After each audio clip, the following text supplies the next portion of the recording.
we just got back into town last evening. And first thing we saw when we got back in, we're normally out of town. We usually go visit my mom's side of the family for the 4th of July. And we did that this year, but we came back last night to be here this morning. And when we got back, we were checking on Facebook, and one of the first things that we saw was that the Charlestown had put out that because of the exceptionally dry weather we've been having, that there was a firework ban. And then the sun went down, and that storm rolled through. And I don't know if they lifted the ban or if my neighbors were just like, sounds legal now. And they all just went outside. And it was like crazy going off. It was a lot of fun, and the kids loved it. And in the middle of all of that, right, and we're watching these flyovers that were happening all day on TV. In the middle of all of that, I think it's just maybe the weekend as well. It's the 250th celebration. I was thinking about this phrase that people use around our country, where they will call it the Great American Experiment. You know, and it's this idea of like, can people actually govern themselves? Can these words on paper actually become a way of life? Right? And so you come out with this phrase, and it's this beautiful, powerful sentence, right? We hold these truths to be self-evident, that all men are created equal. And then we've spent the last 250 years wrestling with what it actually means to live like that sentence is true. Right? That's why some of the most important moments in our history are basically national field notes. Right? The Bill of Rights says, hey, we need to clarify some of the protections here. That's why the 13th Amendment says we cannot say all men are created equal while people are still enslaved. That's why the 19th Amendment says we cannot talk about a government by the people while leaving women out of the vote. Those are field notes. They're adjustments made in the field so that life begins to line up with what we say is true on paper. I mean, that's not just true for our country, because every single one of us in this room, we have things that we believe on paper. We believe it's good to be patient. We want to be a good spouse. We want to be a good parent. Right? Some of us, we say, I want to follow Jesus. I want to live my life different. And all of that sounds good on paper, but then you get into the field, and we find out it's a little more difficult. Back in 2012, before I was really doing ministry full-time, I had the opportunity to get to build an entire house from the ground up. Now, normally, we would just do additions and renovations and things like that, but we literally got to do everything from the ground up, including felling all the trees that we need to. And we had the architect drawings, right? We got them to pass code, got it stamped, got it approved. Everything was figured out on paper, but the owners made one upgrade. That instead of having 2x4 exterior walls, they upgraded everything to 2x6 for better insulation, sturdier house. That's a picture. I thought I had like later pictures done for you, but this was the best I could find, so there you go. But they upgraded the exterior walls to 2x6, and that couple extra inches taken off of the inside changed more than anybody expected. All of a sudden, the stairwell, the hallway clearance numbers didn't work the way that they needed to in order to pass inspection. You have to have a certain width of your hallways. You had to have a certain landing clearance for your stairwells. Right? And all of those things, one small change on paper created a real problem in the field. The math worked in the room, but in the field, adjustments needed to be made. And I think the reality is most of us don't need more information about how to live. Like, we've read the books, we've heard the sermons, we've talked about it. We could probably pass the test, right? But the problem isn't the blueprint. The problem is Monday morning when we get in the field. It's the actual moment where your kid won't stop arguing. Right? It's 11 p.m. when you get that text and you know you shouldn't respond, but you're tired, you're empty, and so you send it back and you end up in a conversation where the measurements don't add up like they did on paper. Wisdom isn't just knowing the plan, it's knowing how to live when life doesn't fit the drawings. because that is where most of life happens. Not in the clean version, where everything makes sense and you can change the numbers what they need to be on the paper, but in the field. And so, over the next 5 weeks, we're going to talk through some of the rooms in the house that I think is the most difficult for us to live in, with your words, boundaries, anger, freedom, and your thought life. And almost all of it comes back and can be found and centered in, it's going to become the spine for this series in Ephesians chapter 4, one chapter in your Bible. See, there's this letter in the New Testament, which is the second half of our Bible. It's basically the Jesus and post-Jesus stuff in our Bibles. And it was written by a guy named Paul who was trying to help the church figure out what it was going to look like, right? Really, for all intents and purposes, the church really is a beautiful kind of mess. And this book that he writes, this letter that he writes to a church in Ephesus, right? He's trying to help two different groups that are now sitting in the same room who would have never chosen to be together.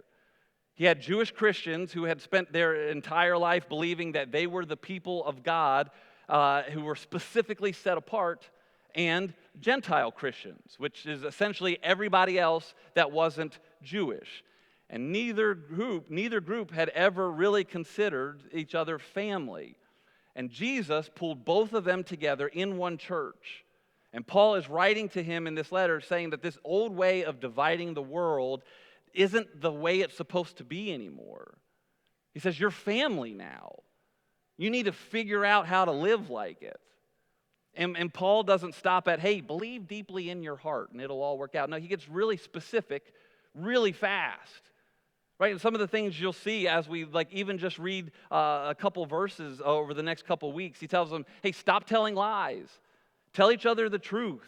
He gives us this phrase, don't let the sun go down on your anger. Right, if you've been stealing, stop. That seems like good advice. And start working so that you have something to give, to live generously. He says, let everything you say be good and helpful. And get rid of bitterness and rage and anger and harsh words and slander. Be kind, tenderhearted.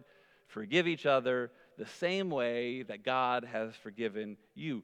That's not just church language floating around in the air. That is kitchen table, job site, group text, car ride home, real life wisdom. And what Paul is saying here is that this is what it actually looks like when two people who distrust each other start treating each other like family. That is a field note. And so we're going to keep coming back to this chapter all summer as we look at things like our anger, what boundaries look like, and how we protect our mind. Today, we are specifically looking at our words. Check this out. Paul writes this verse, Ephesians 4:29, and he says this, don't use foul or abusive language. Let everything you say be good and helpful so that your words will be an encouragement to those who hear them. Now, here's the deal. We see this, don't use foul or abusive language. And really what I want to hone in on, immediately all of us go to cussing specifically. Now, what Paul is actually driving to here is actually much deeper than that. And this word that he uses here, so this part of the Bible was originally written in Koine Greek. It was like the trade language of the day, where most people could at least understand it when it was spoken. A lot of people could read it. And so he writes this in Koine Greek, and this is the word in its original language. And the way we would pronounce it is something like sapros. But the idea is that it is foul smelling.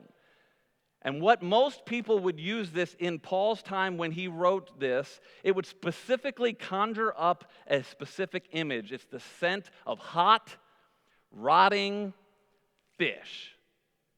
Now, who likes the smell of hot, rotting fish? Anybody? Somebody, you pointed to somebody. What? Here's the deal. I love to fish. I'm definitely not a great fisherman. I put the line in the water more than I catch fish. But one thing I know is you always bring a towel with you, because as soon as you catch a fish and you take it off of the hook, immediately your hands have that smell on it. And if you do not wipe it off, the flies are immediately attracted to it, right? Even just handling a fish. And then letting your hands sit in the sun will make your hands stink. The point is, fish stink. And this word was often used to describe the next level of stink that a decaying fish would give off. There's a preacher that I love to listen to and learn from, a guy named Andy Stanley, and he gave me an image for this verse. He says, what Paul is saying here is don't have fish mouth. Don't have fish mouth. Right? And you know what fish mouth is. Right? We know it because you have been around it. Maybe you've had fish mouth. My guess is we all probably have. But it's the person whose words consistently suck the life out of the room. They walk in and somehow the energy drops, or every conversation circles back to them, or they just always have a complaint, or every interaction leaves you feeling a little more drained than before it started, right? Fish mouth isn't profanity or cruelty outright. Fish mouth is this slow, quiet leak with words that tear down instead of build up, words that may be technically true, but are weaponized, words that communicate, I am what matters most in this conversation. And Paul is saying, man, that's not who Jesus wants you to become. Paul's saying that's the old way of life. But Jesus has forgiven you, and he hasn't left you the same. He is making you a new kind of person, the kind whose words start carrying the weight of grace. And so Paul doesn't only tell us what to stop, he tells us what to build instead. He says, let what comes out of your mouth be good and helpful, words that build up, words that fit the moment, words that actually benefit the person on the other end. I have a buddy of mine, and a couple years ago, he was going through, just an absolutely difficult time. He's got family stuff, health stuff going on. It was just like one thing after another, and I check in with him, and this is the guy the Bible talks about, a friend who sticks closer than a brother, and that's this guy to me. And when I would check in with him and I'd ask him how he was doing, he would give an honest answer. He didn't just shove it off. He took time to think about it. But then he would close it out with, and I've got a lot to be grateful for. And so I thought I would adopt that saying, and because I was like, man, I really love that perspective. And if he's going through all of that and can still find things to be grateful for, then man, I absolutely can as well. And so I said that, you're in those passing conversations, we're like, how are you? And I'm like, I've got a lot to be grateful for. And they were like, yeah, like what? And I went, And so I realized, hey, look, I actually got to put some thought into this. And I realized, that's not just a pass it off answer. What it's doing is it makes you do an exercise of say, you know what? How could I be grateful in this moment? Because when everybody asks, I'm always tired, right? That's the number one answer. How are you today? I'm tired. And I get it, we are tired, right? But what would it look like, okay, to switch that and bring something that is good and encouraging out in that moment? And my guess is there probably is at least one thing that we could be grateful for. So that's one thing I think could be a field note for us in this moment. And so the question that I want to ask as we really get into what we're talking about today is, what kind of weight are your words carrying? We're going to jump in and we're going to really hone in on one specific moment out of the book of Matthew when Jesus is teaching. And Jesus is in this moment, and he's in this really sharp exchange with the religious leaders, a bunch of guys known as the Pharisees. And they were getting frustrated with Jesus because, if I were to give Curtis Teal's take on it, it's like Jesus is stealing their thunder because he is showing people what it actually looks like to love God and love people well. And he's stealing their thunder, and they're starting to get jealous about this. And so they are trying, Jesus had just healed a guy, and so then they brought him a blind guy who couldn't speak, and Jesus healed him, and that's you know what, this is it, let's get him. And they start really coming after Jesus, and this is that moment that we step into. And this is how Jesus responds when they start coming after him. He says this in verse 34, it says, "You brood of snakes, How could evil men like you speak what is good and right? For whatever is in your heart determines what you say. The next slide says, a good person produces good things from the treasury of a good heart, and an evil person produces evil things from the treasury of an evil heart. What Jesus says here, and it really shouldn't come as a surprise to us, is we know this is how this works, is that the mouth speaks what the heart is full of. The mouth doesn't speak what the heart intends. No, not what the heart wishes it said on the way home. It says what the heart is full of. So here's the picture that I want you to hold on to. Imagine there is a pitcher up here, and I take a bunch of water and I put it in this pitcher. Right? Now, if I were to bring Steve up on stage, and Steve over here runs into me hard, and that water goes everywhere, whose fault is it that water spills out of there? It's mine. That's right. And why is it my fault, Steve? Well, because I called him up here. Yeah, there you go. It's because I put the water in there. Water wouldn't have spilled out if I didn't put water in there. Guys, and what Jesus is driving us to here is deeper than this. Right? It's deeper than just like, what we say. The reason what Jesus is trying to drive us to is like, what are you putting in your heart? Right? And so the field note that I want us to like note and think about and take out of here is it comes out because it's stored up. Right? It comes out of you because it's what's stored up in you. And we can't dodge that. And that's what I love about Jesus, is because Jesus isn't just about this like behavior management stuff. He's driving at what is in your heart. And when you get all stirred up, when someone bumps into you, what comes out of you is really important to pay attention to. And man, if that doesn't convict us quick, it does me. Man, because when I'm at home and I'm with the people that I feel safest with, my kids, and they stir me up, man, I know this, Jesus still got a lot to work on inside of me.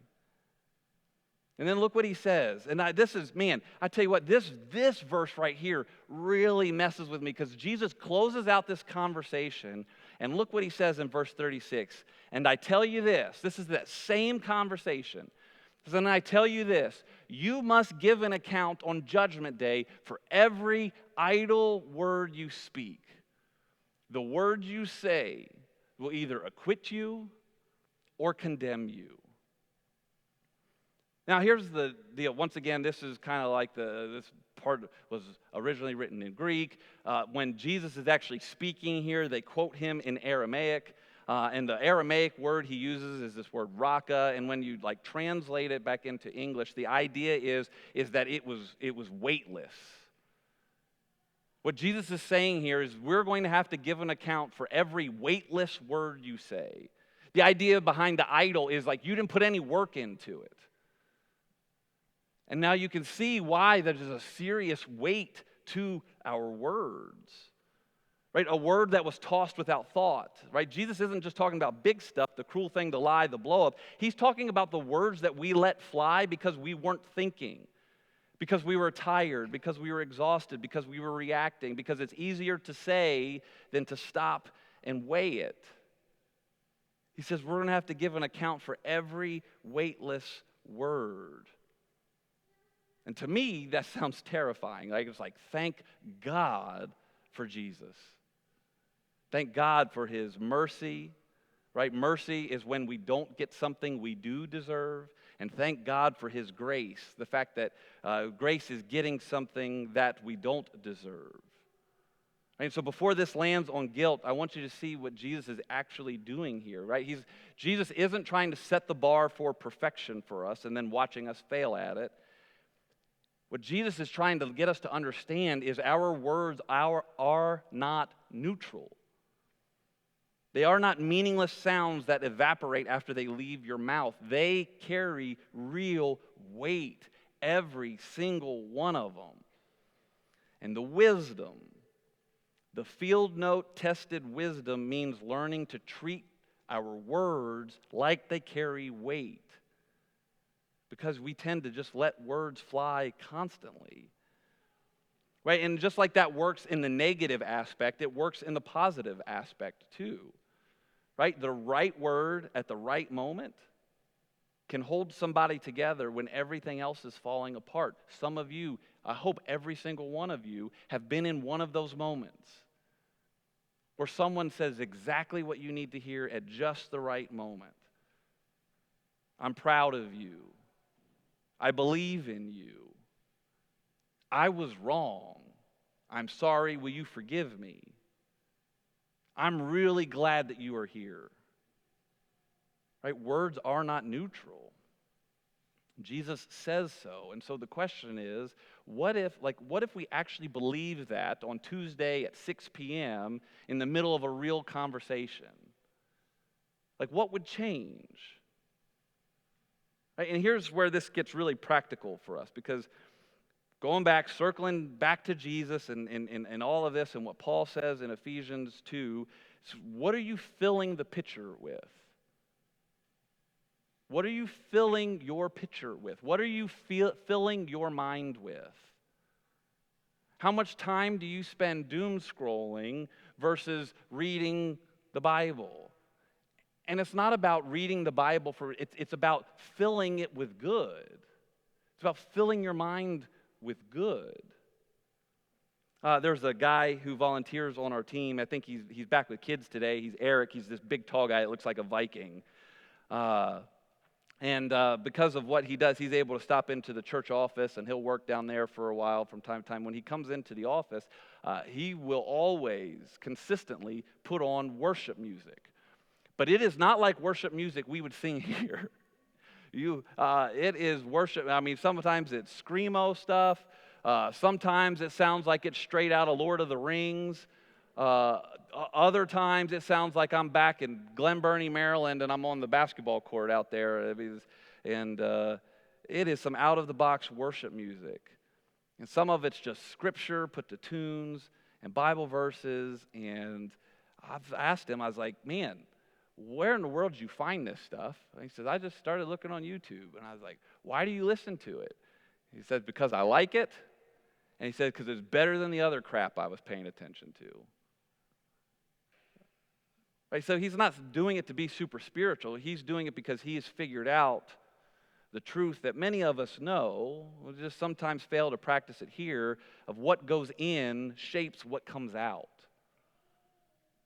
And he's decided that he's going to be intentional about it. And so here's something that I think is worth trying this week. This is not a rule. It's not a requirement. This is just a starting point.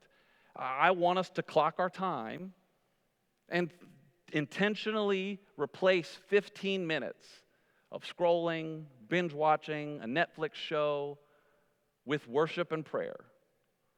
Go on a 15-minute walk. And instead of putting on your latest jam or whatever, you download the YouVersion Bible app and you just hit that audio button and you just let him read it to you, or her. Read it to you as you go. Right? You put on some of the songs that we play here. You can go to our YouTube page. If you go to youtube.com/anthologychurch, and we'll have a worship music playlist on there that you could listen to and follow. You could get it on Spotify. Right? If you want a place to start, there's a place for us to start. Right? They have all kinds of audio Bibles you can download. They've got devotions, this app called Lectio 365, which is a morning and an evening devo. But I think it's just time that we look at, like, okay, look, let's start measuring. Let's really see what a difference that could make. 15 minutes of intentional input. And pay attention to the difference that it makes. The other thing that we're going to do in this series this is just hey, I want to match my life to the rhythms and teachings of Jesus. And so this is something I'm going to try and do. And if it's something you are wanting to do, well, come along with me. Let's do it together. Over the summer, each sermon is going to have a Proverbs that we are going to try and memorize. And this one is Proverbs 15:4. The soothing tongue is a tree of life, but a perverse tongue crushes the spirit. The soothing tongue is a tree of life, but a perverse tongue crushes the spirit. Here's the deal. Did you know that when you come to mind, words come to mind? Like when somebody brings you up in conversation, immediately words come to that person's mind. And wouldn't it be awesome to predetermine what you want others' words to be when your name comes up in conversation? And I know that if someone brings up Curtis's name, I hope my first thing, I want soothing tongue or tree of life to come to mind. I definitely don't want a perverse tongue that crushes the spirit. See, most of the time, the difference isn't these big moments. It's being willing to stay constant and ready for Tuesday, Wednesday, or Thursday, the car ride, the hallway conversation, the text you send without thinking. Before, I've got a Chevy Silverado now, but before that I had a Toyota Tundra that I had purchased from my mom once I had graduated college. And I had taken this Toyota in for a routine oil change because he had to have the special wrench to take the oil filter off. And while they're up in the air, of course, they've got 19,000 things they want to upsell you on, your windshield wiper blades and your air filter. And the guy came around the side and he was talking to me. He said, hey, when was the last time your transfer case was serviced? Now, the transfer case is what's on the part, I believe, mechanics in the room be like, you totally got that wrong. Maybe so, I don't know. But the transfer case is on the back of your differential and it allows your wheels to spin at different speeds when you make turns so you have a tighter turn radius. And it gets serviced and he asked, when was the last time you had that serviced? And I was like, I didn't know you were supposed to service them. And I just bought this, so I blamed it on my mom, right? And he said, well, there's no fluid coming out of it. And I went, okay, is that a problem? And he's like, yeah, that's a problem. Like, you should be fluid coming out of this. And he said, so we're going to go ahead, can we service this? Will you give us permission? So I was like, yeah, if it needs to be serviced, like, service it. All of a sudden, it sounded like a hurricane in the back. They were like, shh, and brrr. I was like, what are you guys doing? Well, it had gunked up so bad that they had to take air compressors and vacuums to blow all the gunk out of there because it wouldn't just drain out. They had to like take it apart and go back and put it back together because it needed regular servicing. Listen, here's the deal. What I don't want you to walk away from with is I'll let some good stuff in on Sunday and then coast till next weekend, right? Like that's not how this works. You see, they had to go in, they had to vacuum it out, blow it clear before they could put fresh fluid in because the fluid that went in there at one point in time probably was great.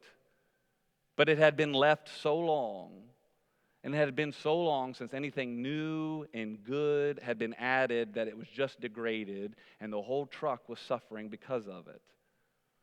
As it may have been a while since you've been intentional about what's going in. You may have some sludge that you really need to clear out.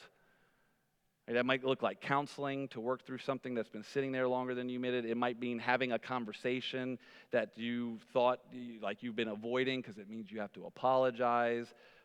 It might mean cutting off an input stream, an app, a relationship, a habit because you've been feeding for years and it's never once made you more like Jesus. And matching the rhythms and teachings of Jesus in your life is not just a Sunday morning activity. It's a daily maintenance question of what am I putting in today? And Jesus says that the mouth speaks what the heart is full of. And so it means this isn't really a sermon about your words. It's about your heart. And the direct daily connection between what you're feeding it and what's coming out of it. And what Jesus is all about is saying, hey, look, I am showing you what a life is meant to look like with the way you love and care for people. And the best way that you can show a love for God is by the way that you love and care for the people around you. And one of the best and easiest and quickest field note ways we can do that is by the way we speak to each other. And one of the best ways that we can start really going to work on that is by monitoring what we're putting in and weighing them as they're coming out. Let's pray. God, we love you. God, thank you for loving us. God, thank you for Jesus. God, thank you for the lesson in this that we really have to wrestle with. God, when I get all stirred up and words spill out of me that I'm not proud of, God, it is so easy to focus, well, if you didn't, and God, the reality is there's something in my heart that still needs dealt with. God, thank you that I don't have to be perfect.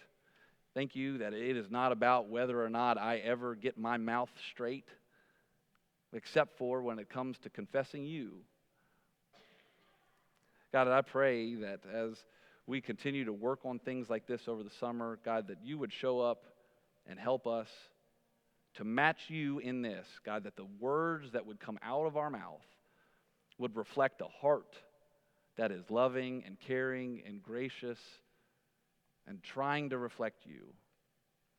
God, in the times where they don't, God, help us to lean back into you. God, thank you so much for your forgiveness. Thank you for your mercy, and thank you for your grace. God, it is in your Son's holy and awesome name we pray. Amen.